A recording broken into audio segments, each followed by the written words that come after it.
بعض روایتوں میں آیا ہے کہ ایک ایک بندے کو ہزار تک حوریں دی جائیں گی.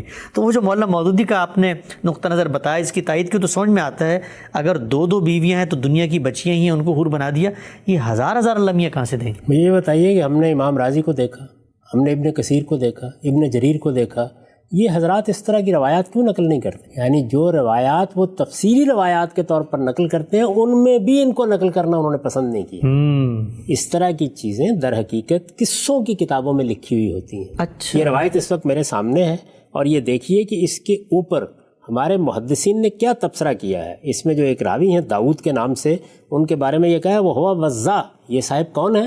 یہ حدیثیں گھڑتے تھے, یہ باقاعدہ حدیثیں بیٹھ کر بناتے تھے. ایک دوسرا راوی ہے اس کے بارے میں تبصرہ کیا کذاب وضا, یعنی یہ جھوٹا تھا, جھوٹ پر جھوٹ بولتا چلا جاتا تھا, لپاٹیا تھا اور اسی طرح حدیثیں وضع بھی کرتا تھا. حافظ ابن حجر نے اس پر تبصرہ کیا ہے. حافظ ابن حجر کی جو حیثیت ہے اس سے آپ واقف ہیں. وہ یہ کہتے ہیں کہ حاضل حدیث بے طول ہی موضوع علی رسول اللہ صلی اللہ علیہ وسلم, یعنی یہ پوری کی پوری روایت رسالت مآب صلی اللہ علیہ وسلم کی نسبت سے گھڑ کے بیان کی. اچھا, یہ افتراء ہے اللہ کے رسول کے اوپر. اس طرح کی باتیں واعظ حضرات اٹھا لیتے ہیں, یہ دیکھے بغیر اٹھا لیتے ہیں کہ کیا بات ہے, کس طرح بیان ہوئی ہے, اس کی کوئی پرواہ نہیں کرتے. تو یہ ہماری بدقسمتی ہے کہ ہمارے ہاں علم کی روایت اس طرح سے واعظین نے ملحوظ نہیں رکھی جس طرح کہ اہل علم اس کو ملحوظ رکھتے ہیں. تو اس لیے یہ روایتیں بیان ہو جاتی ہیں اور ہمارے واعظین حضرات جو ہیں اس کی بنیاد کے اوپر ترغیب کرتے ترہیب کرتے.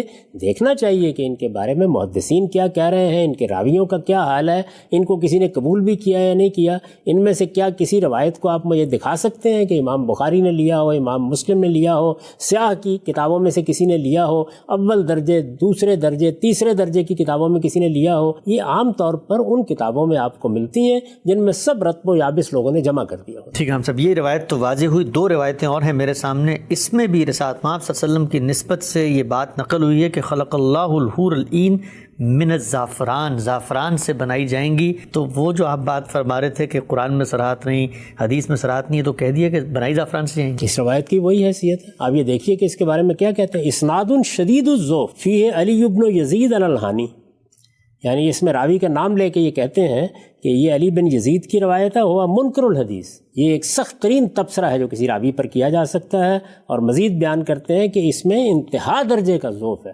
ایسی باتیں رسالت مآب صلی اللہ علیہ وسلم کی نسبت سے بیان کی جائیں گی, ان کی بنیاد پر ایک دیو مالا وجود میں لانے کی صحیح کی جائے گی, ان کو بیان کر کے آپ لوگوں کو دین پہنچائیں گے. یہ چیزیں لوگوں نے پہنچا دیں, انہوں نے بیان کر دیں, واعظوں نے سنا دیں, کتابوں میں لکھ دی گئیں. ان سب کی تنقید ہمارے محدثین کرتے رہے ہیں. اور میں نے ابھی آپ سے عرض کیا ہے کہ محدثین کی تنقید کے بعد اگر کوئی روایت پیش کی جائے تو اس کی تو ہمیں توجیہ بھی کرنی ہوتی ہے, کیونکہ زیادہ تر لوگوں نے اس پر اتفاق کر لیا ہوتا ہے. ان کو تو کسی نے قابل قبول سمجھنا ہے تو ایک طرف رہا, نقل کرنا بھی پسند نہیں کیا. جو بڑے محدثین ہیں ان میں سے کس نے نقل کیا ہے ان کو؟ یعنی کیا ہمارے ہاں جو حدیث کی کتابیں ہیں, متاول حدیث کی کتابیں ہیں, ان میں یہ نقل ہوئی ہیں؟ یہ اصل میں المعجم الکبیر میں ہے. ہر آدمی جانتا ہے کہ طبرانی کی معجم الکبیر کا معاملہ کیا ہے. جو روایت آپ مجھے بتائیے میں اس میں سے نکال کے آپ کو دکھا دوں گا. تو اس میں اس طرح کا رتب و یابس بہت بھرا ہوا ہوتا ہے. اس میں خامخواہ ان کو پیش کرنا, ان کو پیش کرنے کی جسارت کرنا, یہ کسی صاحب علم کا کام نہیں. آخری غم سب روایت ہے, اور اس روایت کی بنیاد پر بہت زور و شور سے استدلال کیا جاتا ہے کہ اللہ تعالیٰ نے یہ فرمایا ہے کہ میں نے جو حور ہے اس کی تخلیق اپنے عرش کے نور سے کی ہوئی ہوگی, اور یہ طبرانی ہی میں نقل ہوئی یہ روایت. اس روایت کے بارے میں کیا کہتے ہیں؟ ابھی تھوڑی دیر پہلے تو وہ زعفران سے پیدا ہو رہی تھی. زعفران کا اللہ تعالیٰ کے عرش کے نور سے کیا تعلق ہے؟ اللہ تعالیٰ کے عرش کا نور زعفران سے بنا ہوا ہے. یعنی متضاد باتیں, ایک دوسرے سے متصادم باتیں, بے معنی باتیں, مسترب باتیں وہ بیان ہوتی ہیں. اس روایت کے بارے میں دیکھیے امام ذہبی نے جو تبصرے کیے ہیں وہ یہ ہے کہ اس کا ایک طریق وہ ہے کہ جو سراسر جھوٹ ہے. دوسرا طریق کیا ہے؟ اسنادہ واہن, یعنی اس کی سند بالکل واہی ہے. پھر اس کے بعد کہتے ہیں کہ انس سے اس کی دونوں سندیں بالکل ساکت ہیں. ایک طریق کے بارے میں کہتے ہیں کہ یہ تو ہر لحاظ سے موضوع ہے. یہ کہاں کی ہے؟ یہ صورتحال ہے. ظاہر امام ذہبی جو ہے وہ اپنی کتابوں میں، جیسے میزان ان کی کتاب ہے، دوسری جگہوں پر اپنا تبصرہ کرتے ہیں، اس کے اوپر بات کرتے ہیں. تو اس طرح کی چیزیں ہیں جو عام طور پر واعظ حضرات کے پاس ہوتی ہیں، وہ بیان کر دیتے ہیں، آپ حضرات ان کو ہمارے سامنے پیش کر دیتے ہیں. ان کی کوئی حیثیت نہیں. ٹھیک ہے، ہم سب آگے بڑھاتے ہیں. روایتوں کا معاملہ بھی صاف ہوا اور آپ کا استدلال بھی بہت وضاحت سے سامنے آ گیا. چند ضمنی سوالات ابھی باقی ہیں، میں چاہتا ہوں وہ بھی آپ کے سامنے رکھ دوں. یہ جو پورا تصور ہے، جس وقت ہم قرآن مجید کو پڑھتے ہیں، روایتیں زیر بحث آئیں، عورتیں ملیں گی، مردوں کو عورتیں ملیں گی، اس سے جو جدید پڑھے لکھے لوگ ہیں، بلکہ جو مذہب کے بارے میں ایک تشکیک کا جذبہ بھی رکھتے ہیں، وہ یہ کہتے ہیں کہ یہ جو ان کے مذہب میں مردوں کو عورتیں دینے کی بات کی گئی ہے، یہ عورتوں کو مرد دینے کی بات تو کہیں بھی نہیں کی گئی. اور یہ پورا جو تصور ہے جزا و سزا کا، یہ تو شاید کوئی جنس کی تسکین کے ساتھ اللہ تعالیٰ نے یا الہامی روایت نے جوڑ دیا ہے. 10 جگہوں پر وہ بات بھی کی گئی. میں نے خود آپ کو بتایا کہ قرآن مجید میں یہ کہا گیا ہے کہ وَلَهُمْ أَزْوَاجٌ مُطَهَّرَةٌ، یعنی مردوں کے لیے عورتیں ہوں گی، عورتوں کے لیے مرد ہوں گے. ان کو بیاہ دیا جائے گا تو کسی ایک ہی کو بیاہ دیا جائے گا. جگہ جگہ اس بات کو بیان کی ہے. اسی طریقے سے سورہ نور کی آیت میں نے آپ کے سامنے رکھی، جس میں یہ بیان کیا گیا ہے کہ خبیثات خبیثین کے لیے ہوں گی، طیبین کے لیے طیبات ہوں گی، اور دونوں کا ذکر کیا گیا ہے الگ الگ. اللہ تعالیٰ جب جنت کا ذکر کرتے ہیں تو ان چیزوں کو بیان نہیں کرتے جو عام طور پر ہماری ضرورت کی ہوتی ہیں. آپ یہ دیکھیے کہ کیا وہاں گندم کا ذکر ہوا ہے، کیا چاول کا ذکر ہوا ہے؟ یہ سب چیزیں آپ کھاتے ہیں نا، یہ ہماری ضرورت ہے. وہاں پر ان نعمتوں کا ذکر ہوتا ہے جو غیر معمولی طور پر اللہ تعالیٰ نے عطا فرمائی ہیں. اچھا، یعنی باغات ہوں گے، ان میں نہریں بہتی ہوئی ہوں گی، پھر ان میں پھلوں کا ذکر کیا ہے، پھر پرندوں کے گوشت کا ذکر کیا ہے. غیر معمولی نعمتیں. اس میں کوئی شبہ ہی نہیں ہے کہ مرد کے لیے عورت ضرورت ہے، عورت کے لیے مرد ضرورت ہے، لیکن عورت اللہ تعالیٰ کی تخلیق کا شاہکار ہے. اس کا ذکر اسی طرح ہوتا ہے جس طرح پھولوں کا ذکر ہوتا ہے، جس طرح اللہ کی غیر معمولی نعمتوں کا ذکر ہوتا ہے. تو عورت کے ساتھ مردوں کا اس معاملے میں کوئی مقابلہ نہیں. وہ نزاکت، لطافت، حسن اس کا غیر معمولی مرقع ہے، اس لیے اس کا ذکر آتا ہے. تو اللہ تعالیٰ کے لیے یہ کسی طرح موضوع بھی نہیں تھا کہ وہ اس کو الٹ کر اس طریقے سے بیان کریں جس میں ایک طرح کا ابتذال پیدا ہو جاتا. خواتین کی شرم، ان کی حیا، ان کا ایک خاص طریقے سے آپ دیکھیے اللہ تعالیٰ تو اتنا خیال رکھ رہے ہیں. قاصرات الطرف، حوروں کے بارے میں بھی یہ کہہ رہے ہیں کہ وہ شرمیلی ہوں گی، وہ نیچی نگاہوں والی ہوں گی. تو وہ اس طرح کا ابتذال کا اسلوب کیسے اختیار کر سکتے ہیں کہ وہ یہ بتائیں کہ ان عورتوں کے لیے ایسے ایسے مرد ہوں گے. تو یہ چیز جو ہے یہ در حقیقت اس لحاظ کو پیش نظر رکھ کر اختیار کی گئی ہے. حسن ہے، جمال ہے، لطافت ہے، عورت نعمت ہے، اور بیان کا وہ اسلوب اختیار کیا جاتا تو ابتذال پیدا ہو جاتا. تو لوگوں کو اپنا ذوق بہتر کرنا چاہیے. ٹھیک ہے، ہم سب آگے بڑھاتے ہیں. نقطہ واضح ہوا. یہ بیان فرمائیے گا کہ کئی مقامات پر جب آپ سے سوالات ہوئے تو آپ نے حور کا ترجمہ آہو چشم کہہ کے بیان کیا، اور اب جب ہم نے بہت تفصیلی گفتگو کی تو یہاں گوریوں کا لفظ بھی اس کے ساتھ آ رہا ہے. تو یہ لفظ حور کے اندر آہو چشم گوریاں دونوں شامل ہیں؟ دیکھیے عربی زبان کا معاملہ، یار عربی زبان کیا ہماری اردو کا بھی معاملہ یہ ہے کہ اس میں بعض اوقات ایک لفظ کے ایک سے زیادہ معنی ہوتے ہیں. مثال کے طور پر عین کا لفظ ہے، عربی زبان میں آنکھ کے لیے بھی آتا ہے اور چشمے کے لیے بھی آتا ہے. ٹھیک، بالکل اسی طرح حور کا لفظ میں نے عرض کیا تھا نا، ہورا کی جمع ہے. تو اگر آپ عربی زبان کا کوئی لغت اٹھائیں تو وہ آپ کو بتائیں گے کہ جس طرح اس کے ایک معنی گوریاں ہیں اور یہ اس کے معروف معنی ہیں، ہر آدمی اس سے واقف ہے جو عربی زبان سے واقف ہے، اسی طرح اس کے ایک معنی یہ بھی ہے کہ وہ عورتیں کہ جن کی آنکھوں کی یہ سفیدی بہت سفید ہوگی اور ان کی آنکھوں کی سیاہی بہت سیاہ ہوگی، یعنی شدت و بیاض عنایہ. تو اس میں وہ تعبیر کرتے ہیں یعنی ان کی آنکھوں کی سفیدی میں بھی بہت زیادہ افزونی ہوگی اور ان کی آنکھوں کی سیاہی میں بھی اسی طرح بہت زیادہ زیادتی ہوگی. تو یہ ایک دوسرے معنی ہے. قرآن میں ہم نے گوریاں کے معنی کیوں لیے ہیں؟ اس لیے لیے ہیں کہ وہاں این کا لفظ الگ سے آ گیا ہے. اچھا، حورن این، تو آنکھوں کو الگ بیان کر دیا ہے. تو اب وہ ظاہر ہے کہ بالکل متعین ہو گیا کہ یہاں گوریوں کے معنی میں ہے.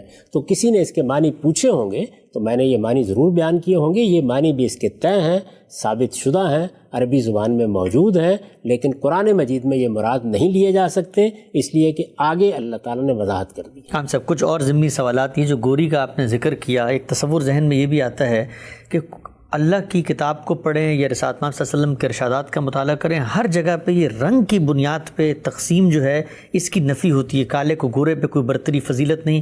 یہ جنت میں گورا گورا اتنا کہا، یہاں بیان بھی ہوا، قرآن میں بھی آیا، تو مثلا اس سے کوئی ریسزم نہیں پیدا ہوتا کہ کالے لوگ مثلا کوئی کمتر ہیں، گورے ہی ہیں برتر، اس لیے جنت میں بھی وہی ملیں گے؟ دیکھیے یہ دو بالکل الگ الگ باتیں ہیں، یعنی انسان ہونے کی بنیاد پر کسی کو کسی پر کوئی برتری نہیں۔ اللہ تعالیٰ کے ہاں جو فیصلہ ہوگا اس فیصلے کی بنیاد بھی یہ ہے کہ ان اکرمکم عند اللہ اتقاکم، جو زیادہ اللہ سے ڈرنے والا ہے، پرہیزگار ہے، اللہ کے حدود کی پیروی کرنے والا ہے، وہی اللہ کے ہاں سب سے زیادہ عزت پائے گا۔ جنت کا فیصلہ بھی اسی بنیاد پر ہوگا، جہنم کا فیصلہ بھی اسی بنیاد پر ہوگا۔ دنیا میں بھی اللہ تعالیٰ نے ہم کو یہ تعلیم دی ہے کہ کسی معاملے میں انصاف کرتے وقت، فیصلہ کرتے وقت، مراعات دیتے وقت رنگ کو، نسل کو، اس طرح کی کسی چیز کو بنیاد نہیں بنایا جائے گا۔ اس کا مطلب یہ ہے، لیکن کیا اس کے معنی اب یہ بھی ہو گئے ہیں کہ کسی کی خوبصورتی کو اب بیان نہیں کیا جائے گا، کسی کی بدصورتی کو بیان نہیں کیا جائے گا؟ کیا یہ طے ہو گیا ہے کہ اب خوبصورت اور بدصورت کے الفاظ نکال دینے چاہیے لغت کے اندر سے؟ یہ رہیں گے۔ آنکھوں کی خوبصورتی، رخسار کی خوبصورتی، چہرے کی خوبصورتی، قد کاٹ کی خوبصورتی سب زیر بحث آئیں گی، اور جب آئیں گی تو اس کے مقابل میں بھی کچھ چیزیں ہوں گی۔ تو یہ دو بالکل الگ الگ معاملات ہیں، ان کو اس طرح نہیں دیکھنا چاہیے۔ ٹھیک ہے، ہم سب یہ بتائیے گا کہ جب آپ یہ فرماتے ہیں کہ دین کی ہدایت آدم علیہ السلام سے چلی آ رہی ہیں، وہی دین ہے، وہی اس کے حقائق ہیں، وہی جزا و سزا ہے، یہ حور کا جو تصور پیدا ہو گیا، یہ عورتوں کے حوالے سے جنت میں جو نعمت کے طور پہ دی جائیں گی، یہ صرف یہ جو اسلام کا یہ لٹریچر ہے، قرآن مجید، روایتیں، ان میں کیوں آتا ہے؟ قدیم الہامی لٹریچر تورات، زبور میں آپ دیکھیں، انجیل میں دیکھیں، وہاں تو یہ بیان نہیں ملتا۔ یعنی کیا تصور پیدا ہو گیا؟ جب اللہ تعالیٰ نے درختوں کا ذکر کیا، پرندوں کا ذکر کیا، پھلوں کا ذکر کیا، پھولوں کا ذکر کیا، تو کوئی تصور پیدا ہو گیا ہے؟ وہ ساری چیزیں یہاں موجود ہیں۔ آپ کو بتایا جا رہا ہے کہ جنت میں اللہ تعالیٰ یہ نعمتیں اس طرح دے گا، اس میں ظاہر مرد بھی ہوں گے، عورتیں بھی ہوں گی، بیویوں کا ذکر بھی ہوا، یہ سارا ذکر موجود ہے۔ یہ پرانے الہامی صحائف میں ان تفصیلات کے ساتھ کیوں نہیں آتا؟ اس کی وجہ یہ ہے کہ پرانے الہامی صحائف میں اللہ تعالیٰ نے طریقہ ہی دوسرا اختیار کیا۔ قرآن مجید پیغمبر کے دنیا سے جانے کے بعد اور اس اعلان کے بعد کہ نبوت ختم ہو گئی، اب پیغمبر کا بھی قائم مقام ہے۔ اس سے پہلے کیا ہوتا تھا؟ پیغمبر انذار کرتے تھے اور کتابوں کے ذریعے سے اللہ تعالیٰ یا تو اپنا قانون بیان کرتے تھے، یا مناجات کے یا عبادت کے طریقے بتاتے تھے، اور یا یہ ہے کہ حکمت دین کی واضح کرتے تھے۔ ٹھیک، تو اس لیے ان کا یہ موضوع ہی نہیں ہوتا تھا۔ تورات کو دیکھیے، وہ صرف قانون کو بیان کرتی ہے۔ آپ اگر زبور کو دیکھیں گے تو اس میں وہ چیزیں آپ کے سامنے آئیں گی جن کا تعلق اللہ تعالیٰ کے ساتھ اپنے رب کو بیان کرنے، تمجید کرنے، تسبیح کرنے، تحلیل کرنے، اللہ کی حمد کرنے، اس کے حضور میں مناجات کرنے سے ہے۔ وہ در حقیقت مناجات کے مضامیر ہیں۔ اور حکمت، دین میں کیا حکمت ہے، دین کی کیا حقیقت ہے، یہ انجیل کا موضوع ہے۔ انبیاء علیہم السلام کے صحائف میں بھی عام طور پر انذار کے مضامین آتے ہیں، لیکن بالاجمال ان کو بیان کیا جاتا ہے۔ قرآن مجید نے قیامت تک ہدایت بھی بیان کرنی ہے، اللہ کا قانون بھی بیان کرنا ہے، اللہ تعالیٰ کی دی ہوئی حکمت کو بھی واضح کرنا ہے، اور اس کے ساتھ انذار بھی کرنا ہے۔ قُلْ أُوحِيَ إِلَيَّ هَٰذَا الْقُرْآنُ لِأُنذِرَكُم بِهِ وَمَن بَلَغَ۔ ٹھیک، رسول اللہ صلی اللہ علیہ وسلم نے اس قرآن کے ذریعے سے اپنی قوم کو، اپنے مخاطبین کو انذار کیا۔ قیامت تک یہی قرآن اب ذریعہ انذار ہے۔ انذار میں آپ قیامت کی، جنت کی، محشر کی تصویر بیان کرتے ہیں۔ ٹھیک، کیونکہ اس انذار کا موضوع کیا ہے؟ اللہ تعالیٰ نے جو پیغمبروں کو انذار کے منصب پر فائز کیا اور یہ کہا کہ مبشرین و منذرین، تو اس کا موضوع کیا ہے؟ اس کا موضوع ہے قیامت۔ قرآن چونکہ یہ کر رہا ہے، اس لیے اس کی تفصیلات بھی اس میں بیان ہوتی ہیں۔ اچھا، یہ نقطہ ہے۔ ہم سب ایک اور چیز واضح فرمائیے گا، ذہن میں آئی، لوگوں نے پوچھی بھی کہ جنت کا تو بیان ہے، نیک مردوں سے نیک بیویاں بیاہ دی جائیں گی، ان کے جوڑے بنیں گے، وہی رہیں گے۔ یہ جہنم کا کیا معاملہ ہے کہ جو دنیا میں خبیث لوگ ہیں، بدکار ہیں، جن کے لیے جہنم لکھ دی گئی ہے، یہ وہاں جائیں گے تو اگر ان کی بیویاں بھی ایسی ہیں تو وہ بھی ان کے ساتھ وہاں جوڑا بنا دی جائیں گے؟ کیوں نہیں بنانی چاہیے؟ وہ بھی رہیں گے وہاں پہ۔ اگر آپ قرآن مجید کے بیانات کو پڑھیں تو جہنم ایک پوری دنیا ہے۔ اصل میں جب ہم آگ کا ذکر پڑھتے ہیں یا عذاب کا ذکر پڑھتے ہیں تو ہم یہ خیال کر لیتے ہیں کہ جہنم میں کوئی درجات نہیں ہوں گے۔ جہنم میں بھی درجات ہوں گے۔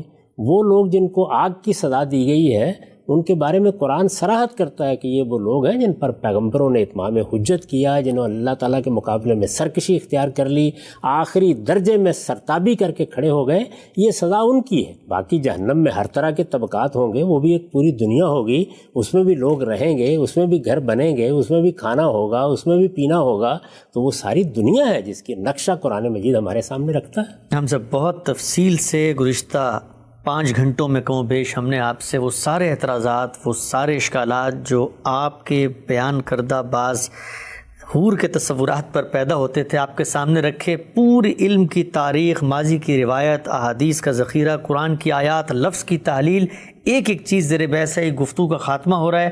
ہمیشہ کی طرح میں ایک عام آدمی کا ذہن آپ کے سامنے رکھوں گا کہ جب کبھی آپ سے متعلق کوئی اشکال وہ سنتا ہے، اضطراب میں مبتلا ہو جاتا ہے کہ غامدی صاحب نے شاید کوئی مختلف بات کر دی، نئی بات کر دی۔ کنکلوڈنگ ریمارکس ان 5 گھنٹوں میں کیا بتانے کی کوشش کی آپ نے؟ بس یہی بات جو میں ہمیشہ کہتا ہوں کہ علم سے واقف ہونا چاہیے، علم کی دنیا سے واقف ہونا چاہیے، علم کی میراث سے واقف ہونا چاہیے۔ ہم مسلمانوں کو اب اس طرح کی چیزوں سے بلند ہو جانا چاہیے جہاں پہ فرقہ بندیاں ہیں۔ جو آپ نے اپنے واعظوں سے سن لیا اسی کو آپ حتمی حجت سمجھتے ہیں۔ لوگوں کو اللہ کی کتاب کا مطالعہ کرنا چاہیے۔ اسی طریقے سے رسالت مآب صلی اللہ علیہ وسلم کی نسبت سے اگر کوئی چیز ہمارے سامنے آتی ہے تو یہ تحقیق کرنی چاہیے کہ اس کی صحت کا کیا معاملہ ہے، وہ واقعی کوئی ثابت شدہ بات ہے، اس کو اہل علم نے قبول کیا یا نہیں قبول کیا ہے۔ میں جب کوئی رائے قائم کرتا ہوں تو ایک طالب علم کی حیثیت سے ان سب مراحل سے گزر کر رائے قائم کرتا ہوں۔ یہ سب کچھ ہر جگہ بیان کرنا ممکن نہیں ہوتا، اس لیے اگر کسی جگہ لوگ اجمال سے کوئی سوال کرتے ہیں یا کوئی مختصر سی بات کرنا ہوتی ہے تو وہاں 2 لفظوں میں جواب دے دیتا ہوں، اس کے بعد ایک پروپیگنڈے کا طوفان اٹھ کھڑا ہوتا ہے۔ میں اس کو کوئی اہمیت نہیں دیتا۔ میرے نزدیک علم کی دنیا یہ تقاضا کرتی ہے کہ ہر حال میں صحیح بات کو جاننے کی صحیح کی جائے، علمی طریقے سے ہر چیز کو سمجھنے کی صحیح کی جائے اور پھر اس کو پوری دیانتداری کے ساتھ لوگوں کے سامنے پیش کر دیا جائے۔ یہ خدمت بہرحال مجھے انجام دینی ہے اور زندگی کے آخری مرحلے تک انجام دینی ہے۔ بہت شکریہ آپ کے وقت کا۔